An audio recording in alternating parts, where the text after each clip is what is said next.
Hello and welcome to Series 4 of the Public Interest Technology Colloquium. We are delighted to be hosting this series and have an engaging program lined up. My name is Katina Michael and I'm the Director of the Society Policy Engineering Collective in the School for the Future of Innovation in Society at Arizona State University. I'm also the Editor-in-Chief of the IEEE Transactions on Technology and Society. I'm joined today by my co-host, Dr. Robert Abbas, who is a senior lecturer in the School of Business at the University of Wollongong, and the Socio-Technical Systems Technical Committee Chair at the IEEE. Robert and I would like to acknowledge the work and support of Melissa Waite and the events team at the College of Global Futures at ASU. Before we commence our session, I would like to take a moment to reflect on the series to date.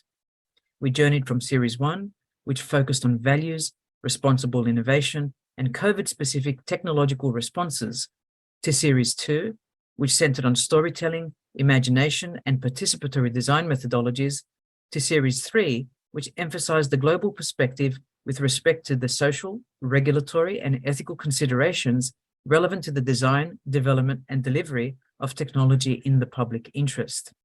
In this series, Series 4, we illuminate a path toward transdisciplinarity, hosting international speakers who will share their perspectives on experts and expertise, innovation ecosystems, multi-stakeholder approaches, and opportunities and challenges relating to addressing complex societal challenges. Today's session is comprised of 4 presentations spanning themes such as STEM, artificial intelligence, citizen science, among others. Now, it's my pleasure to introduce to you our first speaker of the session, Professor Darlene Cavalier. Darlene is a professor of practice at Arizona State University's School for the Future of Innovation in Society and a senior global futures scientist at the Julie Ann Wrigley Global Futures Laboratory at ASU. Professor Cavalier is the founder of SciStarter, a popular citizen science portal and research platform connecting millions of people to real science they can do. Founder of Science Cheerleaders, that's my favorite, a non-profit organization comprised of current and former NFL and NBA and college cheerleaders pursuing STEM careers. She's co-founder of ECAST, expert in citizen assessment of science and technology, and co-founder of this wonderful new portal, sciencenearme.org. I'd encourage you each to follow that.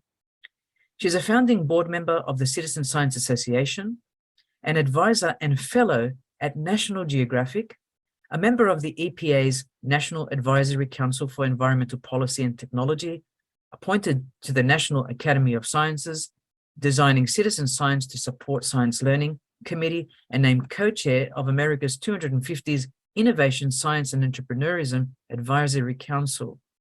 She's also the co-editor of The Rightful Place of Science, Citizen Science, author of The Science of Cheerleading, and co-author of the Field Guide to Citizen Science by Timber Press. I'd like to welcome Professor Cavalier to the PIC Colloquium. Thank you so much for that introduction, and it's an honor for me to be here with you. I am going to share my screen and walk you through a presentation. I'll provide a quick overview of citizen science, talk a little bit about SciStarter, which is a way that people find citizen science projects. I'll use an example of how this manifests to reach often hard to reach audiences and how we're learning together with librarians how to do that. I'm going to introduce something called Science Near Me, a relatively new platform that extends the work of SciStarter. And then maybe there's some time for Q&A. Citizen science, maybe you know what this is already, but it's a global movement that basically helps people who are curious or concerned about something take action on that. And so they tend to make or share observations or analyze data. And so they're helping scientists answer questions they can't answer alone. Citizen science is known to increase all of these things, and it goes by many, many, many different names, but we can increase confidence in people in terms of them feeling like they're entitled or able to do science. It increases science literacy, and you can see all the other benefits of citizen science as well. And remember, all the while, it's also accelerating scientific research.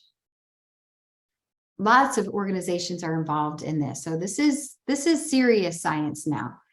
It's not just something that hobbyists do. It's not just something that naturalists do. This is real stuff. Federal agencies are involved, many nations are involved, and professional organizations have been set up and are now coordinating their efforts globally. Someone you know, and probably you yourself, does citizen science. This is 1.5 million reports submitted to something called eBird. That's an app that people use to document and keep track of their bird sightings. So bird watchers love eBird. And in exchange for using the free app, their data is shared with scientists and others to help track the migratory path of birds and indicators of climate change. That 1.5 million reports, that was in January alone. That's 1 month of reports there. There's an estimated 1.5 million people in the United States who volunteer to keep an eye on our nation's rivers, streams, and lakes. They're citizen scientists too, and they're sharing their data with others, and that's basically what makes things citizen science. This other example is a more passive form of citizen science where people download a software program onto their computer, and they use their computer's spare processing time to help others look for signs of life in space. Because of citizen scientists, we can accelerate research. So this is one project. There are many now that have similar outcomes. This is one project that looked at how long it took citizen scientists to analyze data, online classifications of, in this case, cancer cells, online images of cancer cells, and how long it took professional scientists to go through the same amount of data in that lab. So it's 3 months citizen scientists, 18 months professional scientists. And this is just because of the sheer numbers, the volume of volunteers involved. And what's really important to know is that the quality is as good. The data quality can be trusted from citizen scientists. There's a lot of checks and balances that make that possible. Sometimes, like that project I just showed you, 10 people have to say and say the same thing about one slide in order for it to be considered research grade data. So because of citizen scientists, this is put together by my friend and colleague, Julia Parrish, and her colleagues as well at the University of Washington. This is going back. In a study of 338 citizen science projects, mostly in ecology, look at the savings just in costs.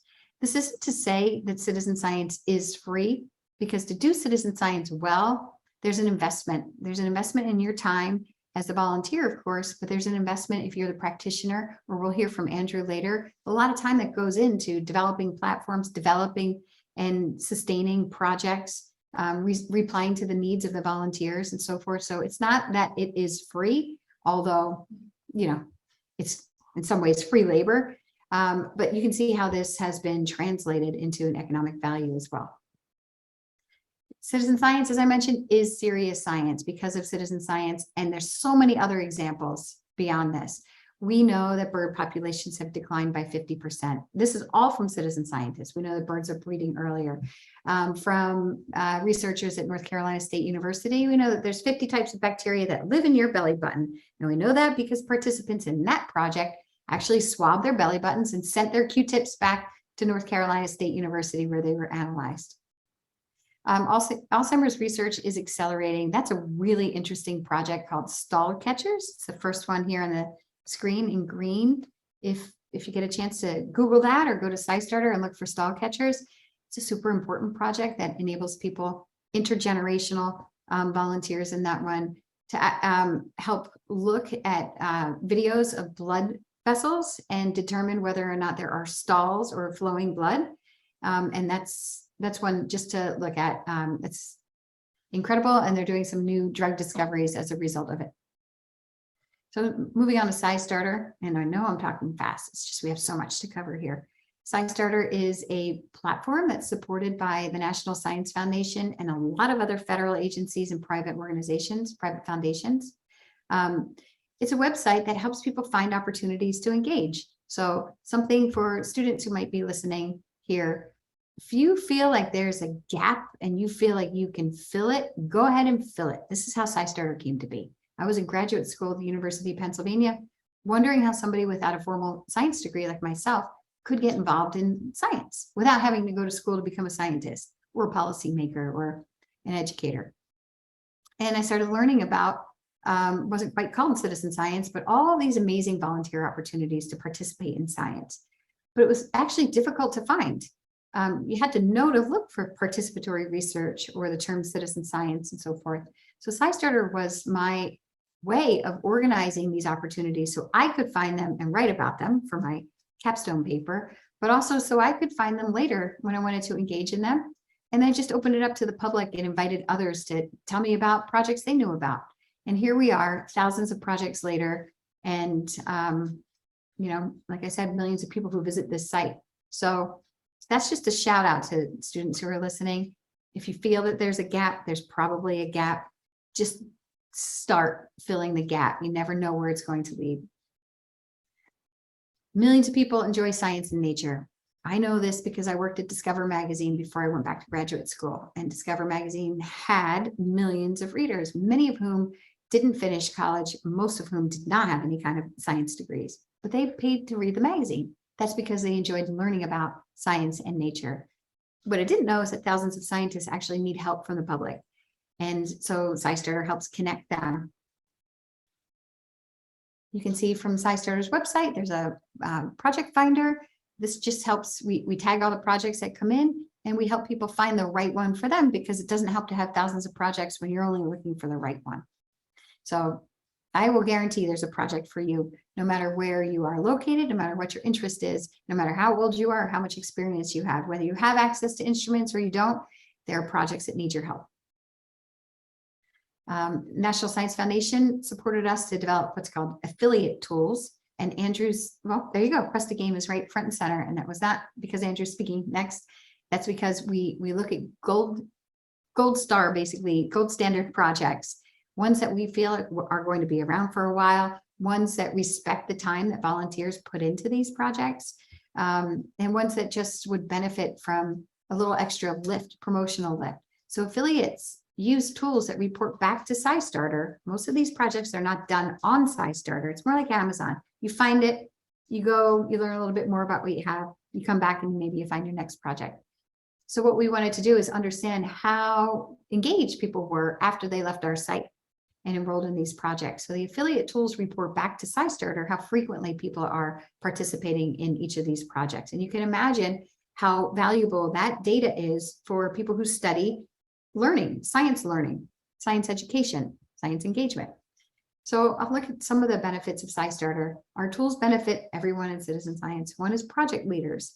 So this is a nice way to have a free promotional support for your projects. And in addition to that, we can tell you approximately how many people are looking at your project compared to others that might be in similar categories.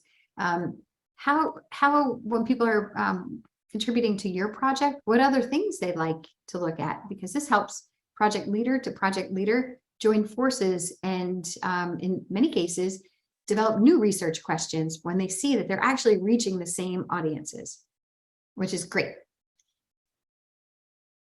Organizations, we work with a lot of organizations, and that's because we know about citizen science, but they can reach people and they speak to people in their own ways. So we're firm believers that we don't actually necessarily believe that all scientists need to learn how to become amazing communicators. And I know some of you might be gasping at that notion right there, but some scientists are just better scientists and some communicators are much better communicators. And then there's people who reach people. And Girl Scouts is a great example. I use Girl Scouts as a wonderful national partner that we have. They reach Girl Scouts. They know how to support the troop leaders who support the Girl Scouts. They have their own language. They have their own approach to things. We have, expertise in the projects, and we have a digital database that can help organize and curate projects that are aligned with the goals and the objectives of the Girl Scouts. So we have national programs that help troop leaders easily assign projects and help track and support the progress of their girls in those projects as well. And then we were able to deliver to the Girl Scouts, national level collective impact metrics to show how many troops, how many councils, how many girls are involved in which projects, how many data contributions have been made to the projects over time. And I'm really happy to report that the Girl Scouts in particular, we can see that even after they earn their badge, they continue doing citizen science, which is what we want to see. Lifelong learners, lifelong engaged learners too. Verizon is another important partner of ours. They use SciStarter to support their employees who volunteer 2 to 4 hours a year. And so they get their volunteer hours done through SciStarter, making the world a better place. They basically help protect the planet through citizen science mechanisms. And again, we can provide analytics back to Verizon that help just provide evidence of the impact that their wonderful volunteers/employees are making. Researchers, Arizona State University, North Carolina State University, and international universities in particular really rely on SciStarter and its analytics to look at things just like this. What's the pathway? Who's being left out? How are there gaps in the type of projects that are offered to people? Are there geographic gaps where there might be deserts not available for people to get engaged in citizen science? Are there some overlaps where we might look for better efficiencies in our approaches there? So North Carolina State University in particular has done years of research and have published papers, which we're really excited about. One great outcome has been people who are involved in one project tend to do 3 to 5 projects. So that was really neat. We suspected that, but to see the evidence of that is awesome. This is an example of something we saw through the data. We could see that, actually this is from Rick Bonney's research, where participating in citizen science can feel socially isolating. And another problem with engagement was lack of access to materials, tools, protocols, and so forth. Socially isolating is a big one, because although citizen science is often billed as, let's get together as a community, and usually you'll see pictures of a lot of people doing cool things, pointing up to the planets and so forth. Most projects are done on your own. And people do report that it could be socially isolating. So these two barriers that I show on the screen, coupled with data we could see at SciStarter, which was people saving or bookmarking projects, but never doing them. We took a look at that data and found that overwhelmingly projects that required something that wasn't easily found around the house, usually people weren't joining them. They liked them, they bookmarked them, they were viewing them, but not doing them. So we took these 3 points together and we started talking to libraries about being potential hubs where people could come together to learn about and do projects together, and maybe even draw upon their experiences and take it a little bit further than just sharing data with others. What can they do locally to make sense of that data and take action? The libraries, as it turns out, also perfect places to loan and circulate kits, books, other resources. And so I'm using this as an example to show how a research project coupled with the database led to more research projects and a pretty successful initiative that we have now with libraries and museums. It's called Citizen Science at Your Library. So now hundreds of libraries in the United States circulate citizen science kits. And for any of you who are out in Arizona, there's somewhere around 65, maybe 75 libraries, a lot in the greater Phoenix area, who circulate citizen science kits. So next time you go to a library, open your eyes or ask the reference desk to show you some of the citizen science kits. Some of the evaluation questions we look at are, how can we better engage local partners in citizen science? Because it truly takes multiple partners in order for this to work. We're just one part of that pathway. Lots of different organizations are involved to make this work. How do we improve the kit materials so that they are sustainable? They have to be kind of rugged because we want them to last for a long time over multiple uses. And so what do we find? We find that people have an increased interest and knowledge of citizen science after getting involved in projects through a library. Their confidence increases too. They see themselves as somebody who can do science and do citizen science and even interpret data. Most of the participants, the majority of whom are underrepresented in STEM, said they would check out another citizen science kit. That's always good. And really helpful is to know that the scientists themselves saw an increase in data coming from areas where we have kits and libraries.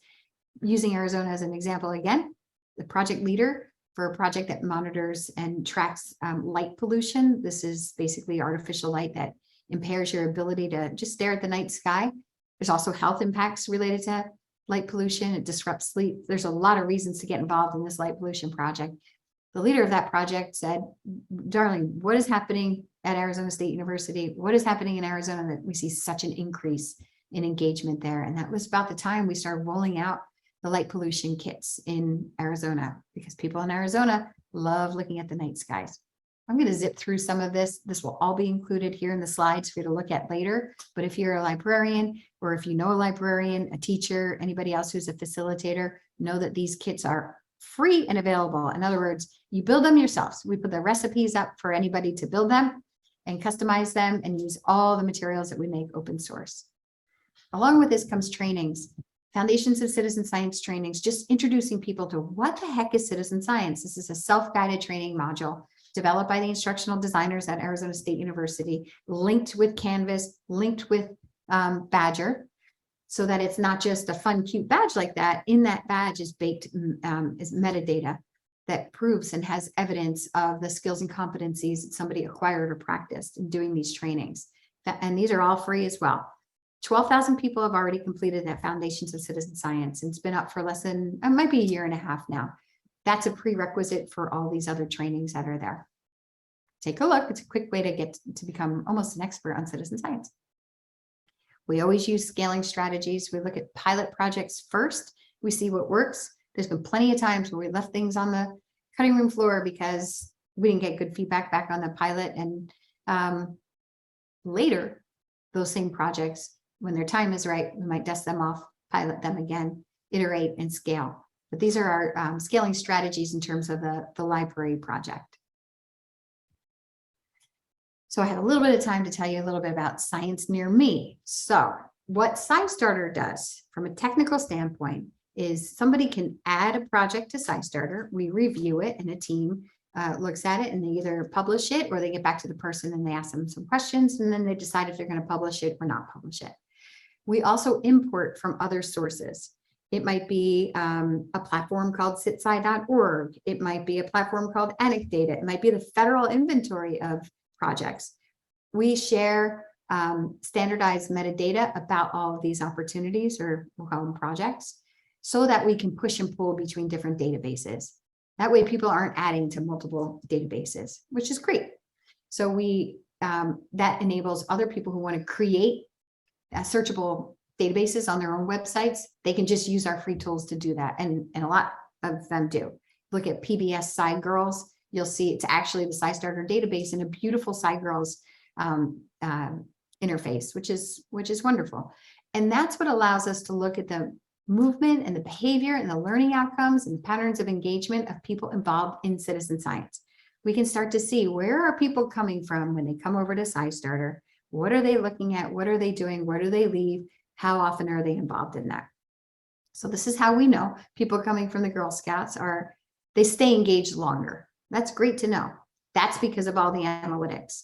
So when we start to look at ways to translate those informal experiences into some kind of formal accreditation, let's say at ASU, we can certainly, and have done, embedded assessments to see, like, how much did they learn? What kind of skills and competencies have they acquired or practiced in their experiences within the world of citizen science, multiple projects.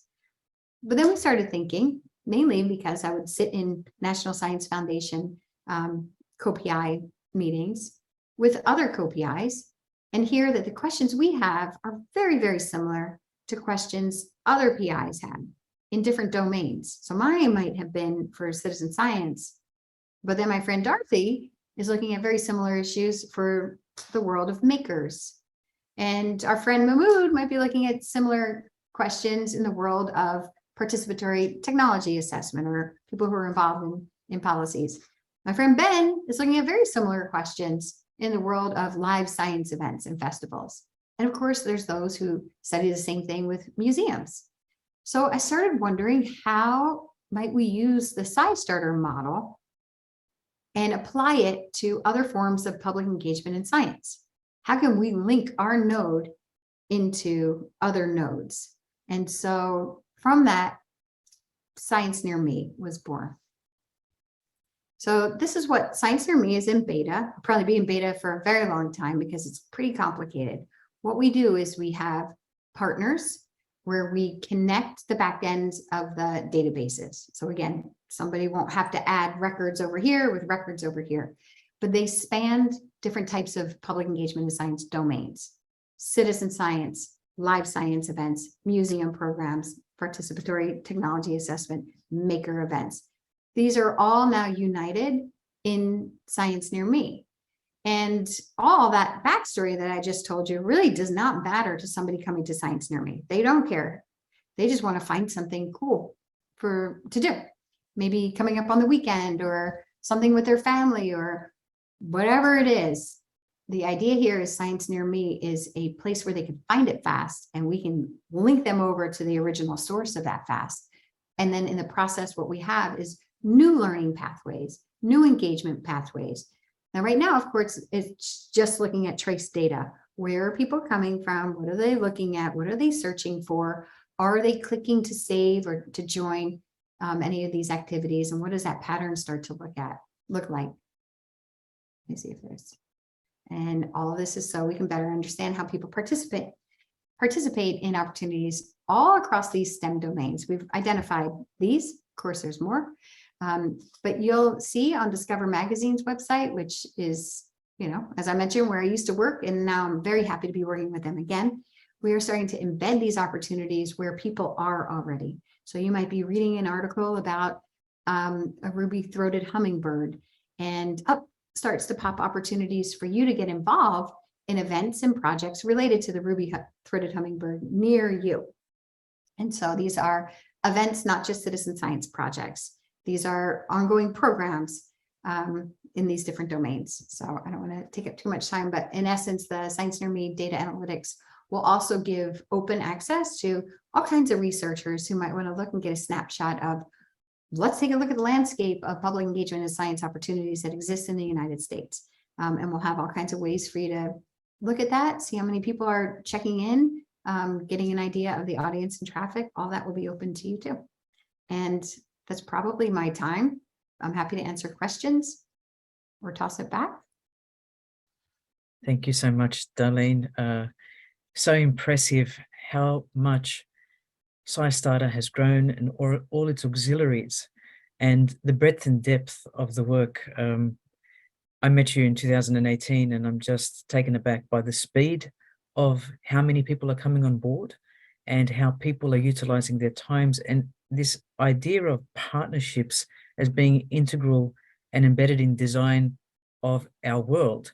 I think about mobilizing people. I think about this notion of participatory rather than being apathetic onlookers, not caring about what's happening in the world. People are going from the passive to the active and becoming very much integral, not only to the collection of data, but to the analysis of data and the implications of that data. What does it mean for us in the world? And so this movement at large scale is to be commended on the mobilization of resources towards societal challenges that need addressing, away from that profit motive. Not to say that there is not profit to be made in this SciStarter ideology and approach and the way we're embracing the future through becoming empowered by being integral to the collection and analysis of data sets. But it's something different. It's a new business model innovation, actually.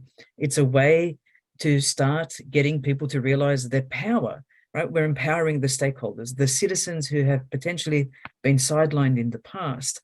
And you're doing this through the curiosity lens, the curiosity of science. I wasn't particularly personally a great science student. I always was inquisitive, but I went a different direction, perhaps computer science, different to science. And so I'm with you, I don't have formal training in the senior years of high school in science, but these kinds of things pique my attention, want me to get involved. Even the way you describe projects and programs and the enterprise of SciStarter, and I don't mean the money-making SciStarter, I mean the whole idea of bringing people from across networks together is so inspiring and demonstrates what's possible where there is meaningful engagement, there's a need, and there's obviously an endpoint that you want to get to.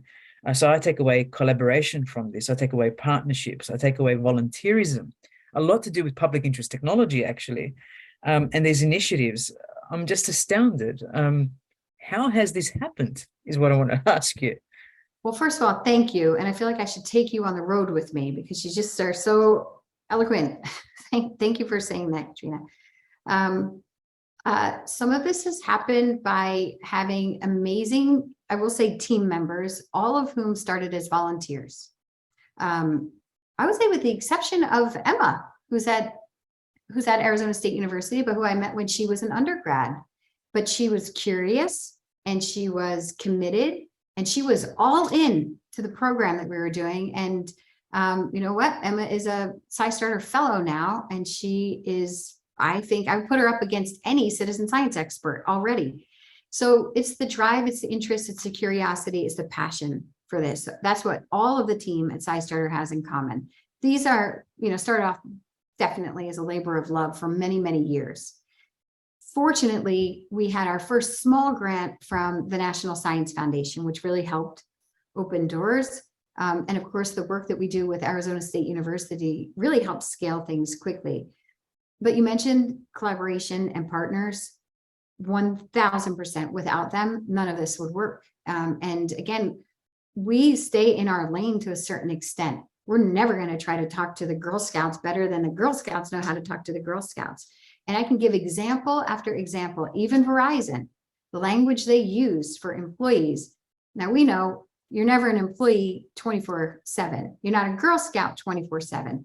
But in that community connection, whoever's introducing the opportunity, they have, there's power in that moment of how somebody is identifying with that community. And they are the best communicators of the value proposition of getting involved in these projects. So Girl Scouts they all also have their own kind of benefits baked into it. If a teacher is offering up these opportunities, the reward system there is your grade as a student. It's a badge as a Girl Scout. It's the 4 hours of volunteer time that Verizon really wants their employees to have. Everybody has additional incentives in addition to this curiosity and concern that we have. But partners absolutely helped us scale and frankly helped us sustain operations, because those partners are our service-oriented contracts. We have the grants, but then we have others that pay SciStarter, Verizon, and the Girl Scouts.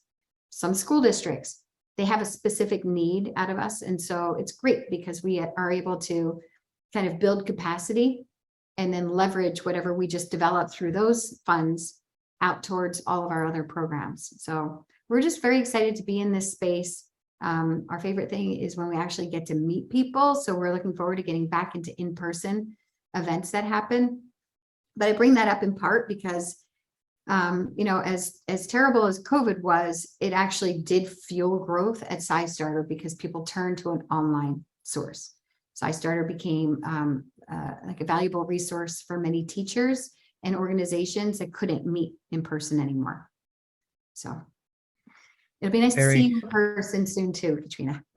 Very inspiring, Darlene. I mean, some of the outcomes, there are podcasts, there are videos, there are these courses that you've created. I keep coming back to the lived experience being translated into professional expertise, and we need both. And that's so wonderful to see, this conflation and this recognition that what I do as a citizen scientist can be acknowledged, recognized, and put for credit. That's very innovative. I think that is the future, where we're starting to talk about the importance of co-design, collaborative design, participatory design, user-centered design, but more so towards the fusion of that lived experience with professional expertise. I haven't actually seen that done before, not quite this way that you've presented today, and I think that's another first in the world. I would like to open the floor to questions. Hi, Darlene. Hey, Joe. My name is Joe Cavalco, and I have I guess a question. The question is, if I have a project, for instance, or I know someone with a project, how does one get started? Who should they contact? Do they have to, is there a list of sort of groups that might be interested in one thing versus another? So if somebody has a project that they already, it's already ready for volunteers, Okay. then it's very easy to add that to SciStarter, and that's SciStarter.org/add. Okay, let me make a note of that. Oh, sure. Yeah, it's SciStarter.org. Yes, SciStarter.org/add, ADD. Gotcha. Thank you. Thanks. Okay.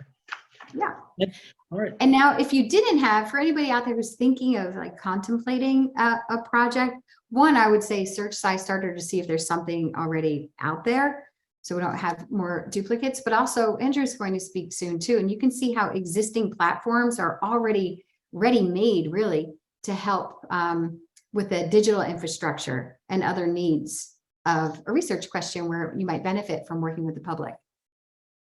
Yeah, well, this in fact is a crowdsourcing kind of idea that was started about 7 years ago, and I abandoned it about 4 years ago. So I shouldn't say abandoned it; it's on the shelf, and I really didn't know where to go with it. This is very interesting to me, and I thank you very much. This has been Absolutely rather enlightening, frankly. Well, thank you for your question too. This video is going to be viewed by thousands. We are receiving quite a bit of post-production recording, viewing. Social media is wonderful. I'm sure, Darlene, you've been using it to get the word out there for SciStarter. But you did mention the wonderful Andrew Robinson. And let's now go to Andrew. I'll just share my screen. And thank you, Darlene, for that wonderful introduction to SciStarter. Andrew and I met around, I think it was, I can't remember, Andrew, maybe it was 2016, 17. And there's a beautiful story to share, but I won't embarrass you, Andrew, because I know you wouldn't want to perhaps have that story shared live. But I did meet someone who did everything they possibly could to get the brilliant Questa game off the ground. And let's just say the lights almost went out, but you put on the lights for everyone else, Andrew. We appreciate you, and I'll never forget that first meeting with you at the Australian Museum in Sydney. I want to introduce Andrew as the co-founder of EarthGuardians.life, a fund that invests in innovative, big impact technology that connects people to nature to save life on Earth. What an incredible bio to start off with, Andrew. He has spent most of his life developing collective AI systems that recognize and reward people for knowledge that's often overlooked or undervalued, such as ecological expertise. He's perhaps best known as the founder of the world's first nature conservation gaming app, Questa Game. Please visit questagame.com, which is played in over 50 countries and has generated a global map of species cited in over 700 scientific papers.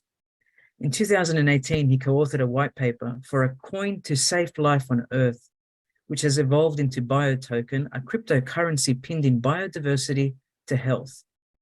His latest gaming project is Guardians of Earth, guardiansofearth.io, an extended reality, play, earn, protect adventure game populated with real species data mapped against the world. And that's the real world. Welcome to you, Andrew. So great to have you on the Big Colloquium. Thank you, Katina. I'm a big fan of both you and Darlene, actually. And I remember that conference at the museum, and I remember trying to find somebody who had a lot of expertise in AI and ethics and computer vision, and looking around at all these different publications, and just one person was head and tail above everybody else.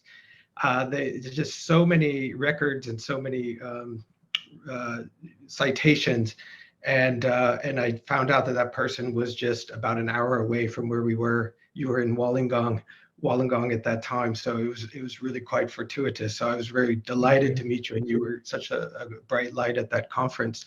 And that was early days of computer vision, and I think what we were talking about then has really borne fruit, and we've seen the whole space evolve. Darlene that presentation is fantastic. I think what's really important, I think, with Darlene's presentation is that citizen science is fundamental to everything that happens in science. It's just a term that we use. So everything that she's talking about cuts across all science. That's my feeling anyways. It's been around for hundreds of years. No scientist has been able to produce anything of value without help from the public and from society. And so it's a lot of times citizen science is put into this kind of niche space. And what Darlene has done is shown that no, it doesn't belong in a niche. It cuts across everything. You can't have science without the work that Darlene is doing. And so, yeah, just really big fan, and so open to all types of thinking. It's that connectivity, that interdisciplinarity, I think you called it, Katina, that is so valuable here. So I'm really happy to be here and delighted to meet everybody. I guess I should call up a presentation too. That seems to be what we're doing. All right, so what we're focusing on is biodiversity in nature. So whereas Darlene's covering all different science verticals, ours is very much focused just on the environment. I should say that it's not just me, it's a whole team of people, and it's not just me as a founder too. Malika, my wife and co-founder of our marriage for 27 years, has been involved in every element of this, and is really the co-founder of this project. And she was the one who really kind of said, look, we think the environmental crisis is the biggest issue of our time. And we need to focus our energies on that. So all of our developments and technologies need to focus on that. And that's kind of how that all happened. So we're just focusing on nature here and biodiversity health. There's something called biophilia, which was a term coined by the great biologist Edward Wilson, who died unfortunately recently. And his whole thing is that we all have this inherent connection to nature. And it's part of our health and well-being, but it's also we can't live without it. So he would always say that if humanity died tomorrow, the nature wouldn't even know. But if all the ants were to be wiped out tomorrow, humanity would die within 2 weeks. So we depend on nature for food security, nutrition, everything. But I think the real key point here that we're trying to address is that we don't seem to really care about it that much. We believe that this is an undervalued asset of about $140 trillion. Now, I don't mean that that's everybody. A lot of people care about it internally. It's part, like, again, it's biophilia, it's part of our lives. But as a financial asset, we don't show it much love. So that's what we're trying to look at here.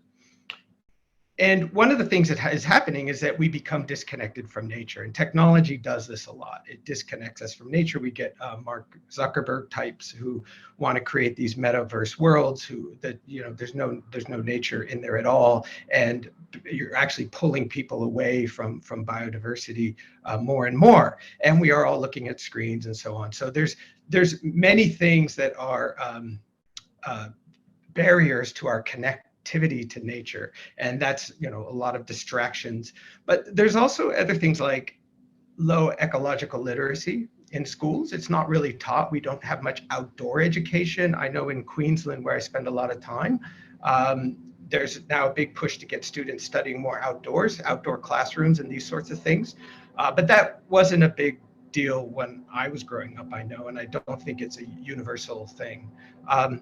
We're also facing this huge extinction crisis.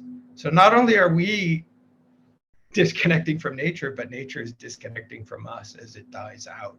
And in this presentation, the time that it takes for me to deliver this presentation, we'll probably lose an estimated 10 to 12 species.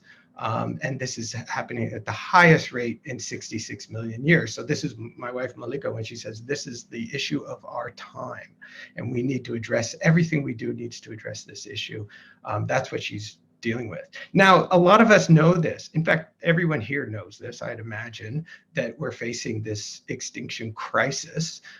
And that can cause a lot of mental health issues, a lot of anxiety. There's a lot of depression that keeps us, we feel powerless. So that keeps us disconnected as well. There's sometimes people don't want to go out in nature just because it's depressing to see all the loss. And the final thing that I would say is disconnecting us from nature is that it's just very costly to monitor biodiversity. So what we are doing is we are measuring every element of biodiversity, and you will hear a lot of scientists say it can't be done. We disagree. I think Darlene would disagree. She knows the power of citizen science, and we are actually showing that it is being done, but it does cost money, right? And as Darlene said in her presentation, there needs to be financial investment. By the way, am I still online and being heard here? Because Yes, you I have had some connectivity issues. I just want to You're make going sure I'm great. not talking to myself. No, you're not. We're enthralled. Okay, thank you. All right. So what are we? Well, I'm going to talk about Guardians of Earth, which is sort of the next stage of our evolution, which started with Quest a Game, as I'll explain. But the way we can start connecting people to nature again is through different things. And one of those elements is that we think it should be fun. And Darlene was also talking about a lot of incentives that get people to engage in citizen science projects, and totally agree. There are so many different ones. And that's the thing, is the diversity of motivations is really important to recognize. I think Darlene does that really well with SciStarter. Some people do it because it's fun. Some people do it because they feel like they're contributing to science. They feel a social obligation to do it. Some people do it because they want to be part of a community, and they just want to have people to connect with. Some people want to learn. Some people are just curious. And some people are motivated by financial return, wanting to get credentials, wanting to actually be scientists that get remunerated. So there's a lot of motivations, and you'll see in places like where we do a lot of our app is used a lot in like Sri Lanka, for example. The motivation there is very different than the motivation in Australia or the US. Or like the Philippines. So I think it's important to recognize that. But the one that we're targeting with Guardians of Earth is fun. We think that this game, most important, has to be entertaining, right? It also has to be grounded in science. So it has to have a scientific result, right? The data has to be verified. It has to, as Darlene talked about, research grade data. Sometimes you have to have 10 people verified. So we do all that. We think it has to be community powered. So it has to be almost decentralized. We're very keen on the community developing this game with us. And we encourage you to jump on to guardiansofearth.io and get into our Discord channel and start playing around with the game and start giving us ideas of how we can improve it. This is a community project. It's going to be decentralized as well on the blockchain so that it's completely transparent, and it will be financially rewarding. There will be that option. You don't need to pay to play. It's entirely free, but it will be financially rewarding. Now, how did we get to this point? I'll just talk briefly about the background in Quest a Game, because I know that that's what a lot of people know me for. We have built this model over time, and we started with an app called Quest a Game, which became popular because it was kind of like Pokemon Go meets David Attenborough, right? This was actually, we started it before Pokemon Go, interestingly enough. But Pokemon Go showed what Darlene has also seen, that you can get communities to do amazing things through their mobile phones, right? People were, that was a revolution in many ways, Pokemon Go, because I don't know if there's ever been a time in history where so many people have been motivated to do a single thing around the world in that way. Overnight, people were suddenly going outdoors, walking around, and changing their behavior because of this app. So we knew that that's a very powerful model, and Pokemon Go verified that for us. Quest a Game is more of a citizen science app. It wasn't built in any gaming engine. It's a very simple, easy to use, sort of, almost like eBird type app, where you just go out and you take photos of things in the real world, and then it gets submitted to a verification system, which is a collective intelligence system. Think of it as crowdsourcing, but much smarter than crowdsourcing. It's using a lot of different expertise, ranking algorithms to sort of verify data. And then you get points based on what the community sees as the value of that observation. And those points contribute to your advancement in the game, right? So we proved that that can work. That quickly grew to about 50,000 users globally. Like I said, it's used all over the world, but in places like Sri Lanka, for example, where we have a lot of students going around using Questagame as part of this university competition that we started. We probably have more data on Sri Lankan biodiversity than the Sri Lankan government has, right? So we saw the power of this thing to engage people in getting outdoors and observing and learning about and discovering biodiversity, because every few days we're finding a species that has not been described by science before.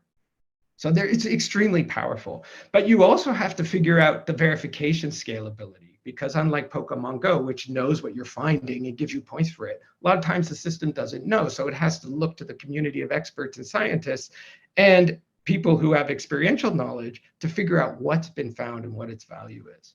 So that was sort of the second proven thing. And then the other thing is being able to aggregate all the data from a lot of different sources. So we began to do that. So we're not just looking at Questagame data, but we're looking at data from many different apps now, and marrying it all together to create a financialized model that we can actually put BioToken on and reward people for. So this is, you can just kind of see the growth from here, the journey that we've been on. We started with Questagame, then we built the bioexpertise engine, which is bioexpertise.com. Then we built the data aggregation platform, which is biosmart.life.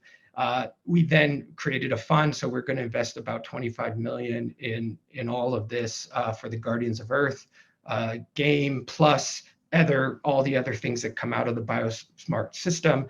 And then that creates all these vertical applications. And Darlene talked about partnerships and the value of that. And we can do that. We're already doing that with a lot of the verticals in the ecotourism, regenerative agriculture space, education, government, food security, real estate, and construction is a new one, which is really cool. Finance, and then of course, gaming as well. I think I'm probably coming up to the 20 minutes now, but I'll just quickly mention the traction that we've got. This is now our data aggregation system is able to report on biodiversity in over 550 cities and locations around the world.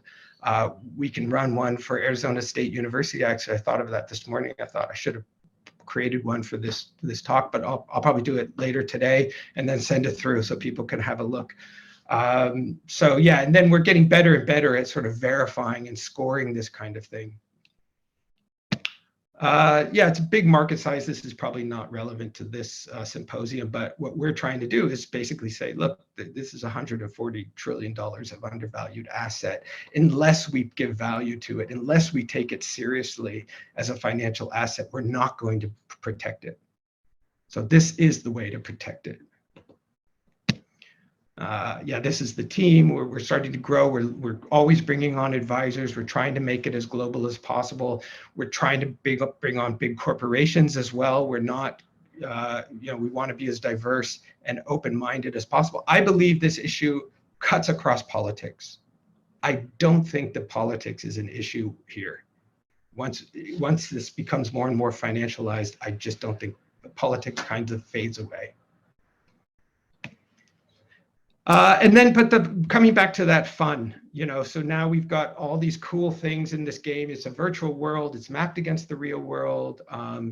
You can see that each element of this is engaging to the public, and we're trying to expand the sort of citizen science community to a more mainstream audience that is actually helping save life on Earth without even knowing that's what they're doing. If they get to that point where they're playing this game and they're having a lot of fun and they're trading cards and they're doing all this stuff and it's contributing to science at the same time and they're at eco-literacy at the same time, then we will know that we have succeeded.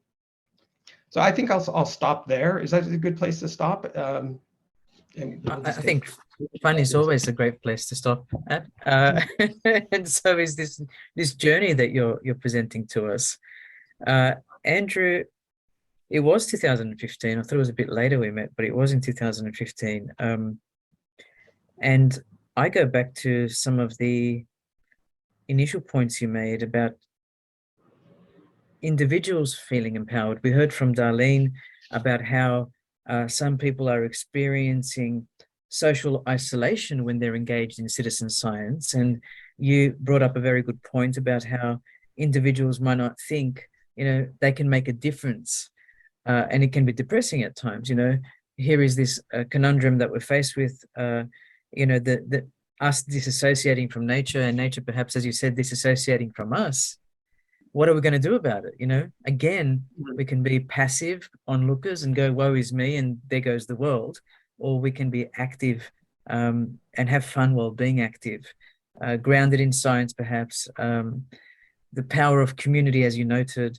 And this other thing that people don't talk about, but we must talk about, technology in the public interest doesn't mean the world will become poor. We're trying to increase people's standard of living, but these business models and this innovation that has to occur on the financial side, people don't talk about. Andrew, how important has that been, especially when I remember where you started with Questagame and how things have taken off with the biotokenism example? Yeah, so we are a private company, right? We are a social enterprise. We have to make a profit to survive, but our mission statement says we also have to reduce the rate of biodiversity loss, which makes it very hard for me to run this company and sleep at night. I wish we didn't have that mission statement sometimes. I wish we could just make the money and forget about the other stuff. But that is a fact. We cannot do anything unless we are contributing to protecting and conserving biodiversity going forward. So that means that we have to come up with business models that do that. And we also know, and Malika was really, I think, a big player in this space. She wrote her PhD thesis on this, on how a lot of the citizen science that comes out of the United States is based on volunteerism. That model is not going to work very well in a place like India, where Malika is from. And she spent a lot of time getting people involved in citizen science, what's called citizen science there. But it has to have financial reward. People don't have that kind of time and to donate, when they're trying to get by and get into the middle class. They're not, it could be a cultural thing too. They're just not, they're not thinking in that way. But if you do say, look, you can actually be financially rewarded for going out and mapping biodiversity and learning how to identify species and participate in this amazing program, they're all over it. And not only that, their schools, the kids in the schools are so much more eager to participate. And that's not necessarily because of the financial reward, but because they will get certification that says that they've done that and that that's going to help in their careers once they get out of school. So all that kind of motivation is very different than what goes on in like Australia or America, where there's this kind of movement of volunteerism and social good that is a virtue in itself. I don't think that mentality exists in a lot of countries. I don't think it exists in China, for example. And what we really need to do to solve this problem is get the financial modeling right, because what does exist in all these countries is financial incentives. So that's something we all kind of have in common. And what we're doing with the bio token now is financializing biodiversity in a way that creates conservation. I can go into the details of that. It gets kind of complicated, but we've written a whole white paper about this. In 2018, we wrote the white paper on the tokenization of biodiversity, and it's actually on the guardiansofearth.io website if people want to go into the weeds on that. Andrew, it's interesting that we're talking about financials and we're talking about nature, and they seem to be at odds. And you're telling us, if one approach with environmental economics potentially is to place a value on the air we breathe, on pollution, and we're starting to try and do these things. But when we're talking about, deforestation, or we're talking about the extinction of species, or we're talking about all of these different areas, it's priceless. But at the same time, as you say, while in the West potentially, and it's a broad term to use these days, but while in the West, we have food on the table and shelter over our heads and electricity, and we can volunteer. We have this luxury of volunteering. In many nations, individuals are living below the poverty line, have difficulty accessing clean drinking water, and much more. But how do we empower those people? And for example, with the carbon credit scheme here in Australia, over 70% of that investment went into the pockets of corporations that were actually cheating the system. So I think what Darlene has shown, and what we're trying to do as well, is that this needs to come from the communities. It can't come from a team of scientists at Arizona State or a team of scientists from the government. It can't, no team of scientists can come around from an institution at the Australian Museum and say, we know what the value of biodiversity is. That's not going to work. The communities need to say, we know what the value of this biodiversity is to us. And a lot of that includes Indigenous people who have been left out of the conversation by governments forever, or they're put in for token reasons. So I haven't seen, actually Australia probably has the worst record. It's got a great government. People here trust the government. And we work with the government, obviously, and we believe in the government that it does great things. We're not against the government, but it has the worst record when it comes to biodiversity conservation.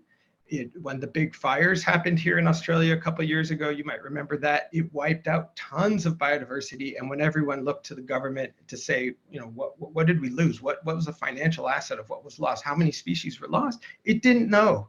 It had no idea. And you know, and that's after 250 years of being here, it hadn't really spent the time to get to know the biodiversity of the country.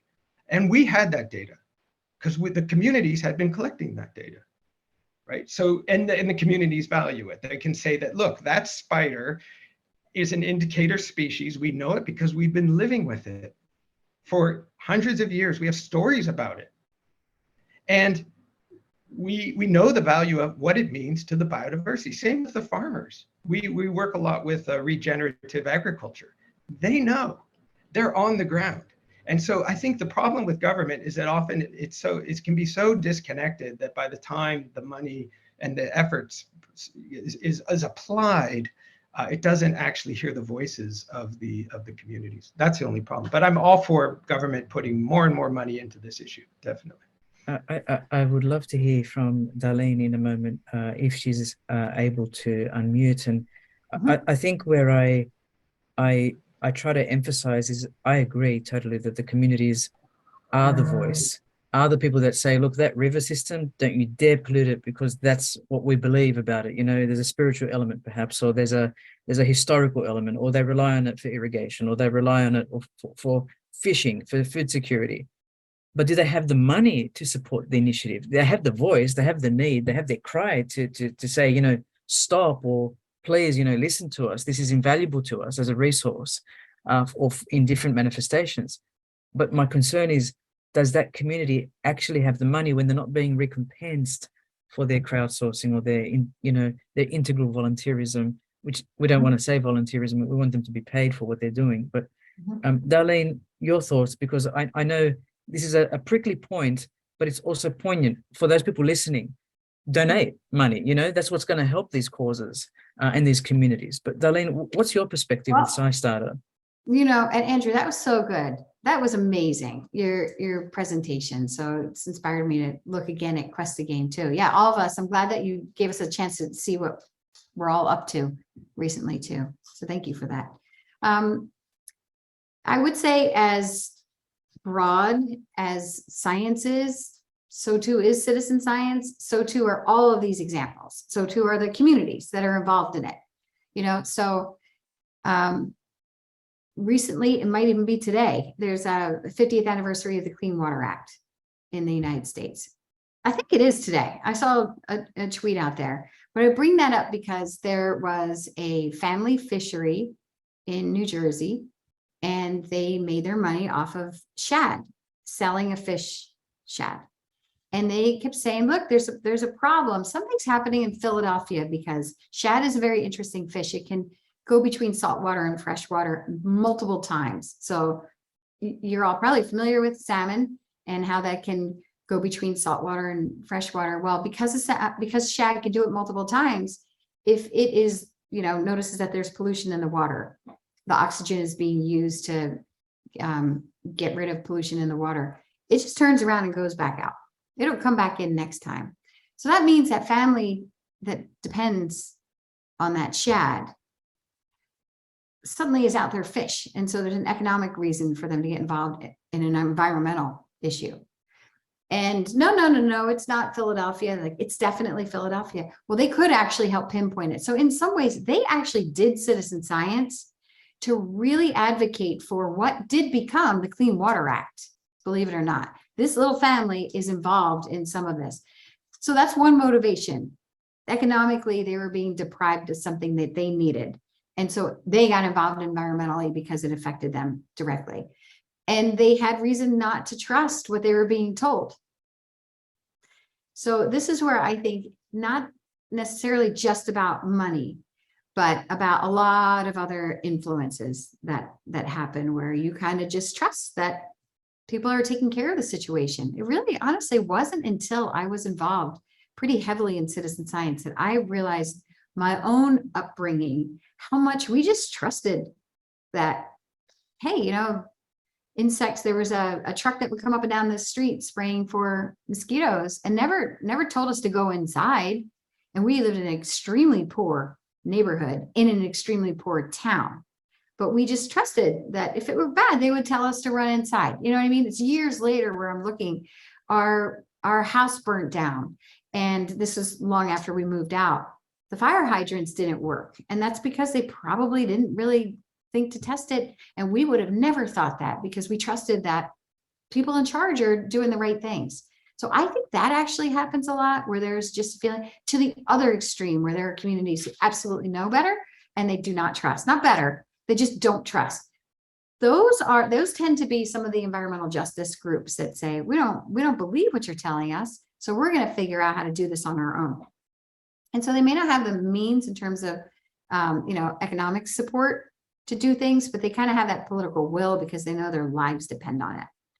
And so what I love seeing here is more and more opportunities where things like AGU and the Thriving Earth Exchange, or more and more support really being developed to have dollars that go directly to those communities, because we all know examples of where when it maybe goes to a university, where you're going to kiss a lot of that money goodbye that never reaches that community or it kind of trickles down. We're seeing more examples of kind of like direct payments to the community, which is nice. They kind of can benefit from that. But I also would add that many examples where policy has been changed or updated in the United States, if it has to do with the environment, most examples are because there's lawyers involved and it goes to court. It's not, hey, we have the science, let me show you what it is. You know, it's not that clean. There's attorneys that are involved in these things too. It reminds me of the work of the great Nobel Prize winner in economics, Elinor Ostrom, in institutional economics, who said it's a top-down, bottom-up approach, but we can't disregard the knowledge built over centuries and decades and however much more within these local communities. They know how to self-organize. They know how to distribute labor. They know what days to fish. You and you go Monday, Wednesday, Friday, and you go Tuesday, Thursday, Saturday, and don't go in with the white collar and disrupt what's been a natural evolution of doing science, right? Even if we call fishing a science for a moment, but think about what's been there, offer suggestions in this top-down, bottom-up kind of approach. And as you said, Andrew, of course we need government, but I love the emphasis from both of you on the local community, on the individual, on the communities of interest, on the networks. We're talking large scale, but all of this is done at the local level. Yeah. Andrew, more about it. Please go ahead. No, I was just going to say quickly that I think computer science in general, computer science education, needs to focus on that more as well. There's a lot of centralized models being built. There's a lot of citizen science apps out there that get the donations and end up paying their engineers. And never mind the hundreds of thousands of serious volunteers who are out there. They're not getting anything, nor do they even have control of their data. That's a big thing. The engineers are using their data to create more engineering for themselves.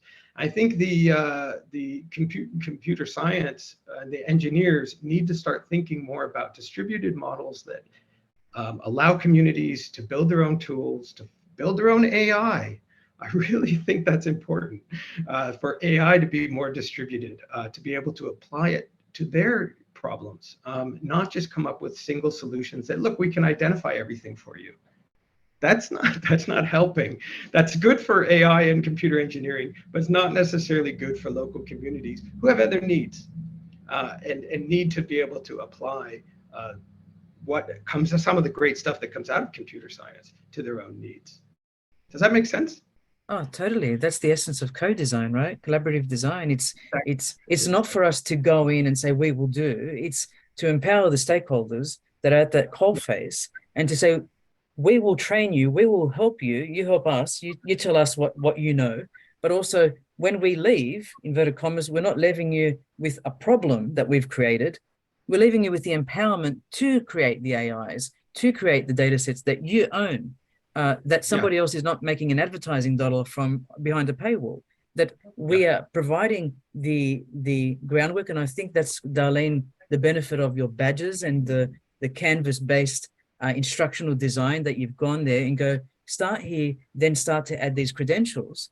But you're trying to empower the community to be self-sustaining. That's what's going to help in the long run, stakeholder empowerment. Darlene, any thoughts from you? Well, yeah, and another thing that we're seeing emerge from that, is our ability to start to identify people who finish the training or are super involved in certain kind of projects. They can be mobilized quickly when there's issues that happen. Or, for example, one very practical solution might be going back to the library program. Librarians are often very overworked. They work off of public dollars, and they're game for anything, but they tend to be very overworked. So how can we mobilize people who finish the training, the citizen science training, to actually stand in or be a surrogate for the librarian in terms of introducing new communities to citizen science who come into the library? It's a different way of looking at their role as facilitators. So they move from participant to facilitator pretty quickly. So, and many want to do more also. What I think there's still a gap now, not on your platform, Andrew, because I think it's amazing because there's pathways for people, right? It's contained and there's pathways. Many projects are very bifurcated. So it might be that a researcher, they just need data about XYZ, that hummingbird perhaps. And so people might get involved because they were curious and they're, sharing their observations, and it's great. They might be sharing the observation. Typically it's with somebody who's not locally. Otherwise the scientists could have collected the information. So already they have a disconnect because scientists might be a different part of the world. But now how do they make sense of or act locally on what they're discovering? Most projects end there. That volunteer needs some scaffolding, support, pathways, like what do they do from there? And that's where the rubber should hit the road. If you're noticing that your PM 2.5 levels in greater Phoenix area are consistently higher than those around you for whatever reason, there's a reason to be concerned about that. But now what? That the project scientist who ran that project isn't necessarily there to help you at your local level. In fact, they rarely are. So that disconnect is a big one, and it makes it hard to move from data or citizen science to civic science there. It's not impossible. It just requires a little more work. Katina, who was the economist that you mentioned? The great Eleanor Ostrom. Okay. I was going to mention this Mariana Mazzucato, because she wrote this quote, which I thought was amazing. We've lost our way in understanding who the real value creators are. We should pause as a society and ask, what value are we even creating? And that kind of comes back to your point, Darlene, about the librarians. I mean, in many ways, they are the frontline workers of the knowledge economy and of communities. And we don't value them, and we don't value our teachers, and we don't value the people who are out in the field collecting environmental knowledge. And somehow we need to flip the script here. And I think we're onto something when we get data flowing in a way that we can start saying, look, you are contributing a lot of value. This person is contributing a huge amount of value and needs to receive some reward for that. I have two last questions, short questions for you, but Andrew Robinson, thank you so much for sharing so much on earthguardians.life. How can we help you? Are you asking me this? Or okay, I'll start then. Yeah, so the way to help is to really get involved. We are online at guardiansofearth.io, and you can join our Discord community and discuss these things with us. We don't have the answers. We know that we don't know a lot, so we need as many people involved as possible to make sure that we're hearing all different perspectives. That's really important. This is a blockchain solution, so it's decentralized, so everybody has equal access to this, and it's all transparent. Everybody can see what's going on. So the only way to make it work is to get as many voices as possible. Obviously, once we release the BioToken to the public, you're welcome to invest in BioToken and start getting involved in the different things that are happening with it as well. We'll get that message out there definitely through the social media channels we're part of. Darlene Cavalier, what's the future for SciStarter? Where to from here, given its size and its momentum and its a wonderful contribution to the world? Boy, that is a very good question. I'm not sure. I heard Andrew use a term that I find myself using a lot too, like things that keep me up at night. That's one. And I should say, like, I've always guessed wrong. Everything I think, if I were to do a 5-year plan, I can't even do a 1-year plan, and I'm often wrong. I didn't see the library program coming, and that's been a huge amount of our time and effort and reward that's happened over the past couple of years. I do see it being adopted more and more formally into formal learning environments, schools, universities, which is great. And then, of course, there's Science Near Me. I'm very curious to see how Science Near Me does. It's basically very similar technological underpinning as SciStarter. We know anybody who studies like science learning and so forth, most of the learning happens after you're out of school. And so that's what Science Near Me is looking at, is like figuring out how to organize those experiences and say, like, this science identity for this person is pretty unbelievable, given the fact that their day job is whatever, they might be a blue collar worker, but involved in all of these things. I'm very curious to see where Science Near Me goes with that. Yeah, absolutely. That experiential knowledge is really key. And that's actually how we got started, was through experiential knowledge. We were actually looking at the knowledge of Indian housewives 20 years ago. We were doing this and trying to put value on that because they had all this amazing knowledge that wasn't shared publicly, right? And so could we put a value on that, especially around the kitchen and the household and all these sorts of things? Again, undervalued people, undervalued knowledge in the economy, definitely valued within the family, certainly, but not, remunerated by society in any way. So that was always what we were about. So that's another thing. So if you have expertise and ecological expertise, or you can identify species, understand the value of the species to biodiversity, definitely join our bioexpertise engine at bioexpertise.org. And the Arizona State University is would be great to have them on board for our next University BioQuest. We have universities around the world competing to map biodiversity, and that's always really fun. And I'm sure there's a lot of ecological expertise in the halls of that place. And, so we would love that participation as well. I think April would be good for that. That's Citizen Science Month. I think that's a great. Yes, that's when we run it. We run it April and we run it again in August. So it's fair for all the different locations on Earth. So exactly right. Citizen Science Month is in April, and we push that. We want to push that. I see a lot of overlap, Darlene. At some point, we should have another conversation to the work that you're doing. Yep, I'd be happy to.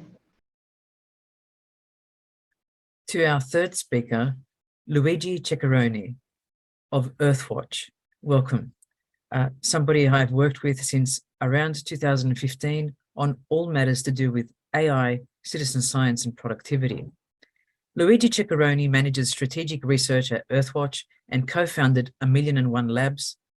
Luigi obtained his Bachelor of Science degree in Environmental Sciences from the University of Bologna with a thesis on paleoclimatic change in Antarctica. He then followed up with a Masters of Science degree in Information Technology Languages and Systems from Barcelona Tech, that's the Universitat Politècnica de Catalunya, a PhD in Artificial Intelligence from the same institution with a thesis on ontologies and environmental decision support systems. He also has an executive MBA from the EAE Business School. His main research interests combine citizen science, ontologies, recommendation systems, semantics, personalization, and artificial intelligence application with environmental sciences at its heart.